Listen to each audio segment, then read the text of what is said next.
সকাল গড়িয়ে দুপুর বিনম্র শ্রদ্ধায় জাতির শ্রেষ্ঠ সন্তান ভাষা শহীদদের স্মরণে করতে দলে দলে শহীদ মিনারে লাখো জনতা। প্রথম প্রহরে প্রধানমন্ত্রী শ্রদ্ধা জানানোর পরপরই মানুষের ঢল নামে এই শহীদ মিনারে।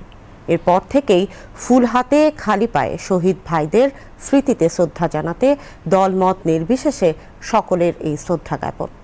ভাষা শহীদদের প্রতি শ্রদ্ধা জানানোর সেই খবর সরাসরি জানাতে ঢাকা বিশ্ববিদ্যালয় শহীদ মিনার থেকে এখন যুক্ত হচ্ছেন আমাদের সহকর্মী আলাউদ্দিন মজুমদার। আমরা এখন সরাসরি চলে যাব সেখানে। সাদিয়া, আজকের দিনটি বাঙালি নয়, সারা বিশ্বের বুকে বিশ্বের সকল মানুষের কাছে অত্যন্ত গুরুত্বপূর্ণ এবং যারা নিজ নিজ ভাষায় কথা বলেন সেই ভাষাকে পরিচয় করিয়ে দিতে যেই বীজ বপন করা হয়েছিল 1952 সালে এই বাংলাদেশ থেকে, সেই আজকের তেমনই একটি দিন 21শে ফেব্রুয়ারি, আমার ভাইয়ের রক্তে রাঙানো 21শে ফেব্রুয়ারি আমি কি ভুলিতে পারি। এই দিনটি আসলে ভুলতে পারে না বাঙালি, এবং সারা বিশ্বের মানুষও এই দিনটি ভুলতে পারে না তাদের নিজেদের ভাষা মাতৃভাষায় কথা বলার জন্য। সাদিয়া, প্রথম প্রহরেই যখন মাননীয় প্রধানমন্ত্রী তারেক রহমান নতুন একটি বাংলাদেশের সূচনায় এই শহীদ মিনারে এসে জাতির শ্রেষ্ঠ সন্তানদের শ্রদ্ধা জানিয়ে গেলেন, এরপর থেকেই কিন্তু এই শহীদ মিনারে লাখো জনতার ঢল আসতে শুরু করেছে এবং তারা প্রত্যেকে খালি পায়ে তাদের সন্তানদেরকে নিয়ে এই শহীদ মিনারে আসতে দেখেছি আমরা, এবং শহীদ বেদিতে তারা শ্রদ্ধা জানাচ্ছেন।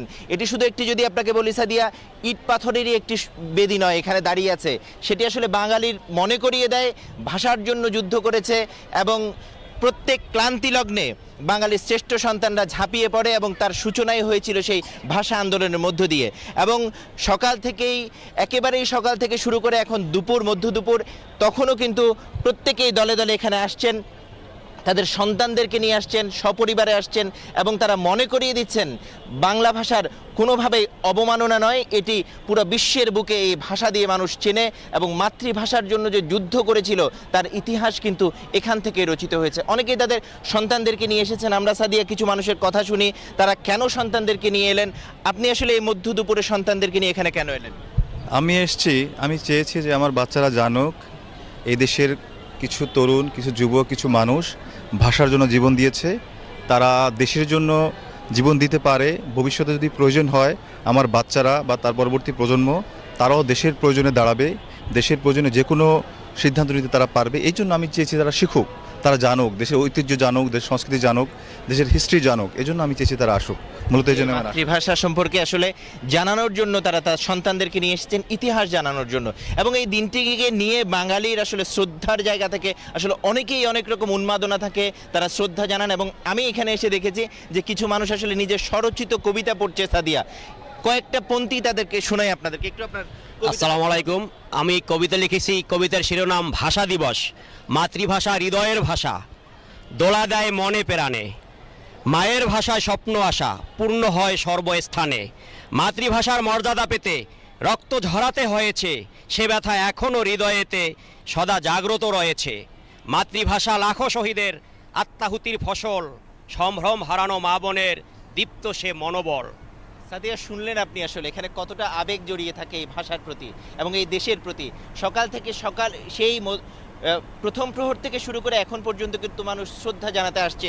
এখনও আমরা দেখেছি যে সেই মধ্য দুপুরেও আসলে তরুণরা তাদের সকলকে নিয়ে শ্রদ্ধা জানাতে এসেছে। আমি একটু আপনার কাছে জানতে চাইবো, এই 21টা আমাদের তরুণদের কাছে, আপনাদের তরুণদের কাছে কি বার্তা দিয়ে যায়?